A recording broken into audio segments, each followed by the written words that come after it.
Assalamualaikum warahmatullahi wabarakatuh. Perkenalkan, nama saya Vina Rohmatika dari Prodi Ilmu Kelautan Universitas Trunojoyo Madura. Mata kuliah Geologi Laut, dosen pengampu Bapak Ashari Wicaksono. Jadi di sini saya akan menjelaskan video tentang geologi di sekitar daerah saya, tepatnya di Kabupaten Bangkalan, Kecamatan Tanah Merah. Geologi adalah suatu bidang ilmu pengetahuan kebumian yang mempelajari segala sesuatu mengenai planet bumi beserta isinya yang pernah ada. Ilmu geologi merupakan kelompok ilmu yang membahas tentang sifat-sifat dan bahan-bahan yang membentuk bumi, struktur, proses-proses yang bekerja baik di dalam maupun di atas permukaan bumi. Geologi umumnya dibagi menjadi dua kelompok, yaitu geologi fisik dan geologi dinamis. Geologi fisik adalah suatu studi yang mengkhususkan mempelajari sifat-sifat fisik dari bumi, seperti susunan dan komposisi daripada bahan-bahan yang membentuk bumi, selaput udara yang mengitari bumi, khususnya bagian yang melekat dan berinteraksi dengan bumi. Proses-proses yang dimaksud itu dapat dijabarkan sebagai pelapukan, pengikisan, pemindahan, dan pengendapan. Selanjutnya, geologi dinamis. Geologi dinamis adalah bagian dari ilmu geologi yang mempelajari dan membahas tentang sifat-sifat dinamika bumi, seperti kegiatan magma yang menghasilkan vulkanisme, gerak-gerak litosfer akibat adanya arus konveksi, gempa bumi, dan gerak-gerak pembentukan cekungan, pengendapan, dan pegunungan. Nah, mungkin hanya itu saja sedikit pemaparan tentang geologi. Selanjutnya, saya akan memaparkan tentang geologi di sekitar lingkungan saya, yaitu di Kabupaten Bangkalan. Pengertian batu kapur. Batu kapur adalah batuan sedimen yang terdiri dari lebih dari 50% kalsium karbonat. Ada banyak jenis batu kapur yang terbentuk melalui berbagai proses. Batu kapur dapat diendapkan dari air atau non-klastik, kimia, atau batu kapur anorganik. Disekresikan oleh organisme laut seperti ganggang dan koral, atau dapat terbentuk dari cangkang makhluk laut mati. Beberapa batu gamping terbentuk dari sementasi pasir dan atau lumpur dengan kalsit. Dan ini sering memiliki permukaan batu pasir atau batu lumpur. Sebagai kalsit adalah komponen mineral dasar batu kapur seperti kalsit asam encer hidroklorida. Lingkungan pembentukan batu kapur. Batu kapur juga bisa terbentuk melalui penguapan. Stalaktit, stalagmit, dan formasi gua lainnya adalah contoh batu kapur yang terbentuk melalui penguapan. Di dalam gua, tetesan air merembes turun dari atas masuk gua melalui patah tulang atau ruang pori lainnya di langit-langit gua. Di sana mereka mungkin menguap sebelum jatuh ke lantai.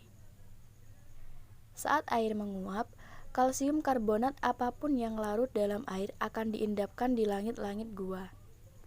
Seiring waktu, proses penguapan ini bisa mengakibatkan akumulasi kalsium karbonat berbentuk es di langit-langit gua. Komposisi batu kapur. Komposisi batu kapur adalah dengan definisi batuan yang mengandung paling sedikit 50% kalsium karbonat dalam bentuk kalsit berat. Semua batu gamping mengandung setidaknya beberapa persen bahan lainnya. Ini bisa berupa partikel kecil, kuarsa, feldspar, mineral lempung, pirit, siderit, dan mineral lainnya.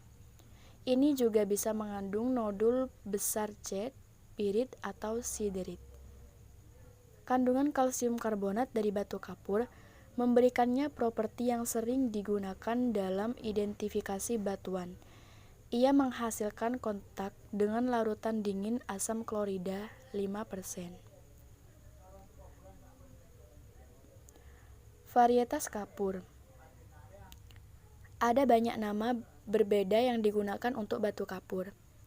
Nama-nama ini didasarkan pada bagian batu terbentuk, penampilan atau komposisinya, dan faktor lainnya.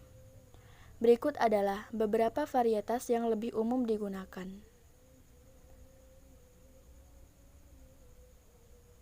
Ada 7 varietas yang digunakan, yaitu kapur, cokuina, lithographic limestone, batu kapur fosil, batu kapur olitik, travertin, dan tufa. Kapur sendiri adalah sebuah batu kapur yang lembut dengan tekstur yang sangat halus yang biasanya berwarna putih atau abu-abu terang. Ini terbentuk terutama dari sisa-sisa kulit berkapur dari organisme laut mikroskopis seperti foraminifers atau sisa-sisa kapur dari berbagai jenis ganggang laut. Selanjutnya, cokuina adalah batu kapur yang kurang di semen yang terutama terdiri dari puing-puing karang yang pecah. Ini sering terbentuk di pantai, di mana aksi gelombang memisahkan fragmen sel dengan ukuran yang sama. Selanjutnya, lithographic limestone adalah batu kapur padat dengan ukuran butiran sangat halus dan sangat seragam yang terjadi di tempat tidur tipis yang terpisah dengan mudah membentuk permukaan yang halus. Selanjutnya, batu kapur fosil. Batu kapur yang mengandung fosil yang jelas dan melimpah. Ini biasanya fosil tempurung dan kerangka organisme yang menghasilkan batu kapur.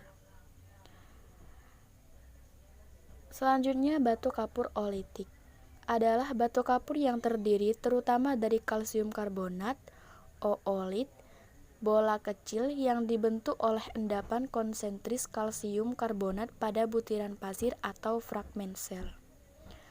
Selanjutnya, travertin adalah batu yang terbentuk dengan curah hujan menguapkan seiring di dalam gua, menghasilkan formasi seperti stalaktit, stalagmit, dan flowstone.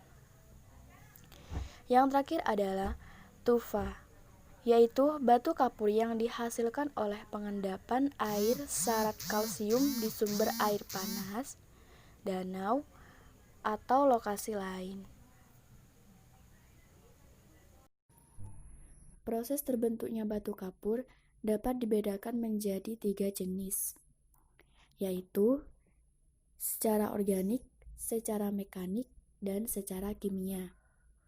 Secara organik, jenis ini berasal dari pengembangan cangkang atau rumah kerang dan siput yang mati dan meninggalkan cangkangnya di dasar laut yang bercampur lumpur dan pasir sehingga terbentuk batuan kapur. Secara mekanik, untuk batu kapur yang terjadi secara mekanik, sebetulnya bahannya tidak jauh beda dengan batu kapur secara organik. Yang membedakannya adalah terjadi perombakan dari bahan kapur tersebut kemudian terbawa oleh arus dan biasanya diendapkan tidak jauh dari tempat semula. Secara kimia, jenis batu kapur yang terjadi dalam kondisi iklim dan suasana lingkungan tertentu dalam air laut ataupun air tawar.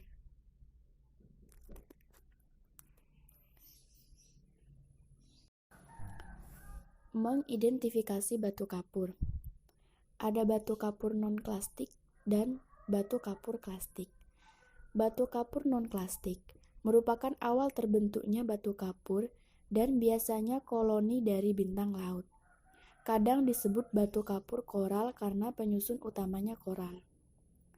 Batu kapur klastik merupakan hasil rombakan jenis batu gamping non-klastik melalui proses erosi oleh air, transportasi, sortasi, dan terakhir sedimentasi. Selama proses tersebut, banyak mineral-mineral lain yang terikut yang merupakan pengotor, sehingga sering kita jumpai adanya variasi warna dari batu gamping itu sendiri, seperti warna putih susu, abu-abu muda, abu-abu tua, coklat, merah, bahkan hitam. Sifat batu kapur. Batu kapur memiliki warna putih, putih kecoklatan, dan putih keabuan.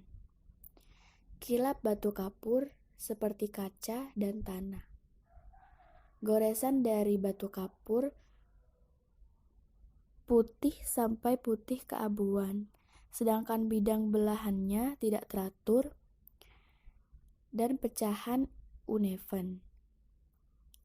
Kekerasan dari batu kapur mencapai 2,7 sampai 3,4 skala Mohs, serta berat jenis sebesar 2,387 ton per meter kubik.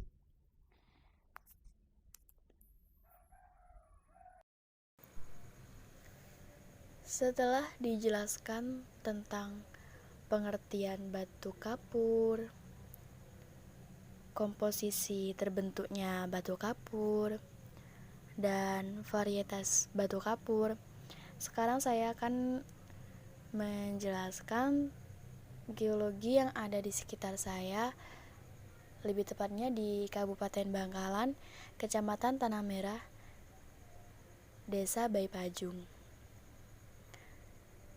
Geologi di sekitar saya terdapat di Bukit Kapur yang berada di Desa Baipajung dengan varietas kapur, yaitu bahan non-logam yang biasanya berwarna putih, tapi ada juga yang berwarna abu-abu, coklat, bahkan hitam. Masyarakat sekitar sering memanfaatkan batu kapur tersebut sebagai bahan campuran untuk membuat semen, batu bata, dan bahan bangunan lainnya. Selain itu, batu kapur juga bisa dimanfaatkan sebagai campuran zat untuk pupuk dan pembasmi hama. Batu kapur juga bisa menjadi campuran zat bagi para produsen air mineral untuk menjernihkan air. Batu kapur ini mengandung mineral utama yaitu kalsit, CaCO3. Mineral lainnya merupakan mineral pengotor, biasanya terdiri dari kuarsa, SiO2, karbonat yang berasosiasi dengan mineral besi dan mineral lempung, serta bahan organik sisa tumbuhan. Selain memiliki banyak manfaat, batuan kapur ternyata tidak bisa menahan air. Akibatnya, air hujan akan meresap ke dalamnya, lalu akan terkumpul di dalam pegunungan kapur dan menjadi tempat cadangan air. Air yang tersimpan ini juga bisa mengalir dan mengairi sawah milik petani yang berada di sekitar daerah pegunungan kapur.